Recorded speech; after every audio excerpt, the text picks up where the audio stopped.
Good morning. Good morning. Welcome to Texans Unfiltered, a Houston football podcast for your Houston Texans. I am YoungAriGold. I am here for the second day in a row. And let's see if this is something we can continue. Today, I only got about a 15-minute window as I got a house I need to show and some other things I need to do from a business perspective. But yeah, I thought I'd hop in, give you kind of updates where things are at, what things have changed, anything else that may be going on.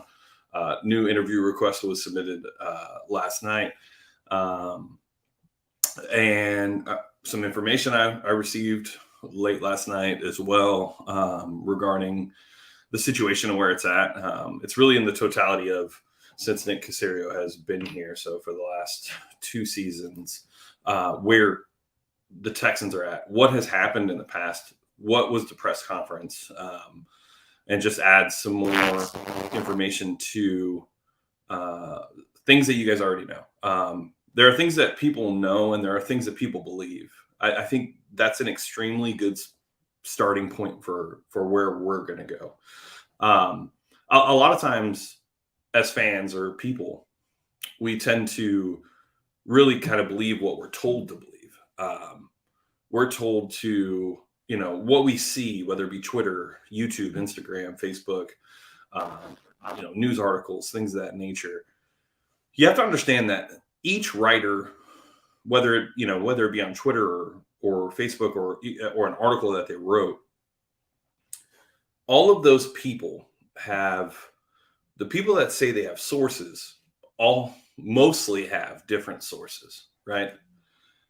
Sources is an interesting part of this entire game because there are a lot of times where sources are going to push their narrative. They're going to push their agenda, right? What benefits them?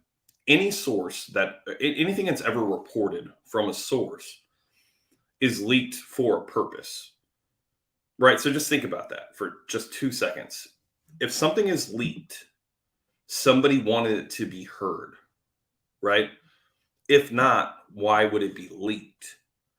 So when a source starts, there's already like an agenda specific to said source. All of the writers have their own individual people that they talk to and connect with. A lot of times they're agents. A lot of times they're players. You also have to keep in mind who these reporters and bloggers and whoever else are loyal to are the people that give them the most information, not always the most accurate information, right? So if you think about it from an agent perspective, a lot of time agents aren't going to know anything except for the player or coaching candidate, OC, quarterback coach, head coach, whatever it may be. They're only going to know about that specific situation, right? So you have to break down the source all the way down to the beginning. So if it's an agent is going to know about the candidate, the player. Maybe they'll have some insight based on like an interview and questions asked about what the Texans may be looking for, right? But that's about it. Players, not a lot of players aren't really in the know, right? The players that are in the know usually don't leak anything. So like if we think about a player that would be in the know, Aaron Rodgers comes to mind. Aaron Rodgers, probably not this offseason, but in the past off seasons, was talked to and brought in to be part of certain decisions and just give some information. Aaron Rodgers is going to know more about what's going on than a sixth round rookie or even a second year rookie, right? So just take all of that into context. The other thing I want to challenge you to do, and this is a big piece, I challenge you guys to actually make your own opinion, which can be extremely hard. It's extremely hard, actually. If you think about the forming your own opinion, it's hard because you're being told so many different things and you're seeing it from so many different sources that like it's hard for you to just be like, oh, you're going to go with this guy who has 572,000 followers and has been right in the past, right? the person that's been right in the past isn't always right in the future. It's just not the way the game works. Things change, right? John McClain used to be the mayor of Houston when it came to news when Gary Kubiak was here. When Bill O'Brien came, that really wasn't the case, right? His source was Bob McNair. Well, Bob passed. I'm sure John talks to Cal to an extent, but I don't think it's to the level that it used to be. So now that has shifted, right? So there are so many different aspects to this reporting world that we live in. So form your own opinion. Go back to when it all started, right? Go back to when Bill O'Brien was fired.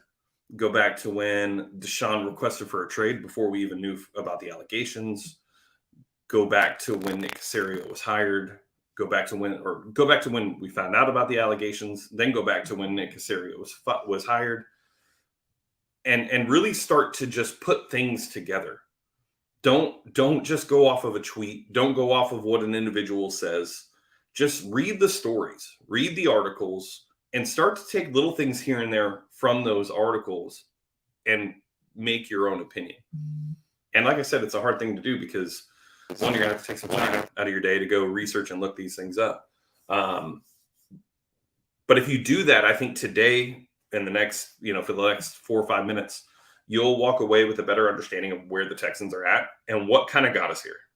So let's start with yesterday, Josina Anderson's report. Candidates are calling Cal McNair. They're skipping over Nick. All these other things that are, head coach candidates aren't really interested in the Texans job. They're still, everybody's fearful because they fired 2 coaches in back-to-back seasons. There's obviously the racial component involved in this. Got to be respectful of that. And that's because I think a lot of people dismiss that part. Even people I respect dismiss that to an extent. But those people have their own fight, right? Like, you can't dismiss the fact that both head coaches were black. Both head coaches being black is, if you look at it from their perspective, it's a shitty situation. Would that happen to a white coach? I don't know. I would assume it would, but it didn't. So you got to keep that in mind during this process because those things matter. Those like fuck sports, fuck everything else. Like that's a serious situation, and that's something that should be talked about. So when you look at it and you're like, oh, they're coming after the Texans. Look, the Texans brought that on themselves. They knew the outcome. They knew this was going to be the path. They're a year removed from a lawsuit from Brian Flores about this exact situation, right? There's no reason to dismiss how people feel when it comes to the black candidates or the black head coaches being fired. That's a truth story. So don't dismiss it because you're dismissing something that actually holds some weight. Now, did they fire them because they're black? No, they did not. They fired them because they were not good. And Nick Caserio really, honestly, on Monday at 5:30, fell on every single sword that he could. Nick Caserio's job is to take on as much blame as possible. So if you watch that press conference again, I watched it again yesterday. Everything that he did was he owned up to everything that's happened. Everything, right? But let me ask you this. While some may have this perception that Nick Caserio thinks he's the smartest guy in the room, thinks he's an asshole, a Boston, Massachusetts guy, so a masshole, right? I forgot what school he went to, but it's a very prestigious school. Nick Caserio has this view of him that he is kind of all worldly and better than everybody else. I want you to also look at where Nick Caserio comes from. This all matters. So, honestly, take this in. Nick Caserio comes from the most successful NFL organization in the history of sports. It's the truth. He was there for an extremely long time. He learned from the best coach in the history of the NFL. Spent a lot of time there. Could he have walked away from that situation to here and been a complete idiot? Sure, could have been. History would tell us, though, that that's not the case. So if you were to ask yourself from a football perspective, who do you trust to make football decisions? Not business decisions, not uniforms, things of that nature. If you look at it from football decisions, talent evaluation, free agency, schemes, players, right? Like player development, all of that the GM is responsible for. Nick Caserio comes from a situation that was successful at it, and he learned a lot. He was there for an extremely long time. So who would you trust to make football decisions? Well, for me, when I'm going off of that mentality, I would look at Nick Caserio. I think Nick Caserio, I understand the perception, but you also have to remember that on video, you're not meeting Nick Caserio at a bar. You're literally just getting what he wants to give you. If you notice, he doesn't really say anything. He doesn't answer any of the questions. He doesn't give any answers. He doesn't tell you anything that you want to know. It's all up for conspiracy, theorists to take and analyze and then just say this is what he means. In actuality, none of those people know what he means. I say all that to say Hannah McNair is extremely involved in this entire situation. And a lot of it has to do with the fact that Cal is just he's not that guy. He's not the guy to come in and take over and own the room, right? Look at other owners around the league. Does Cal McNair strike you as a guy that's going to walk into a room and own the room? His stature and who he is going to be respected when he walks in, and people are going to look at him and listen. No. And nothing against Cal, but that's just the truth. Nobody's going to respect Cal. Period. Hannah, on the other hand, is tired of shit.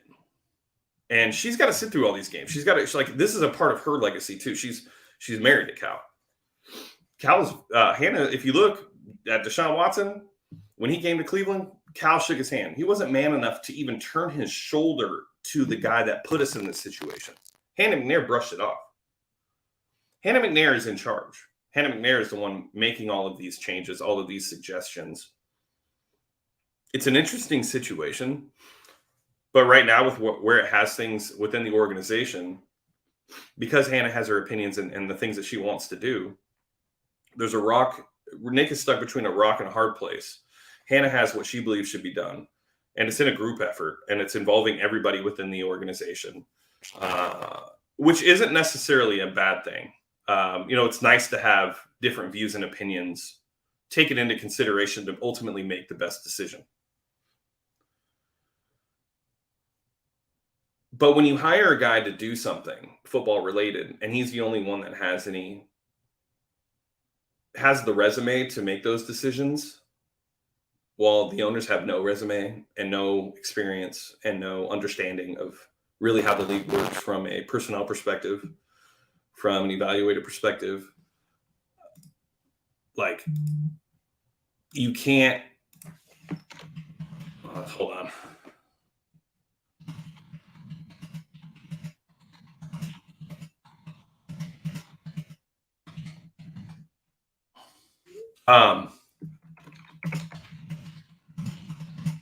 Sorry, I gotta go show this property. Anyways, if you look at this, the only person that has any football experience in this entire situation is Nick Caserio. There's nobody else, right? Nick should be making these decisions. Now Nick is having to go around a room and convince them that his way is smarter. His way is the best way. Janice McNair hired Coley. Cal McNair hired Lovey. I know that for a fact. Nick fell on the sword on Monday, took it all on the chin. All those references of "I'll walk away" was a message to Cal that I'm not going to sit here and just continue to be meddled with. Like, you brought me here to do a job. I'm set up for failure now. If you're not going to let me do this, like I honestly, at this point, you're going to have to fire me because I'm going to get paid. I'm not going to quit. I'll say I'll quit, but you're going to have to fire me for this to happen. I got to bounce, but as things continue through over these next couple of days, it's going to be extremely interesting. This is not a good situation. the owners being involved to the level that they are is not a good sign. And I think that it's something to watch for sure. If Jonathan Gannon gets hired, Nick convinced the room.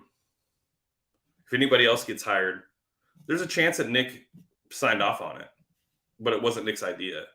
At least that part is not a source. That is not anything I heard. I just going based off of last year, where Jonathan Gannon, how far he was, things of that nature.